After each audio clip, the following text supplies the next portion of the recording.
काय काय घेतलं तू दाखव. हे काय आहे? Dress, school uniform. आणि आहे काय? फोटो कुणाचा आहे? पॅन्ट घातली. ओके. अजून काय घातलं? सॉक्स. ओके. अजून अजून तू काय घेतलं? चप्पल. अजून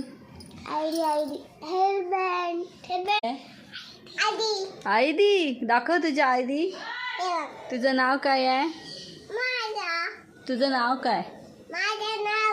वेदा संदेश वरेकर. हां. काय आहे ते? बॅग आहे. आणि काय आहे? हां, बॅगेत ठेवते. ओके.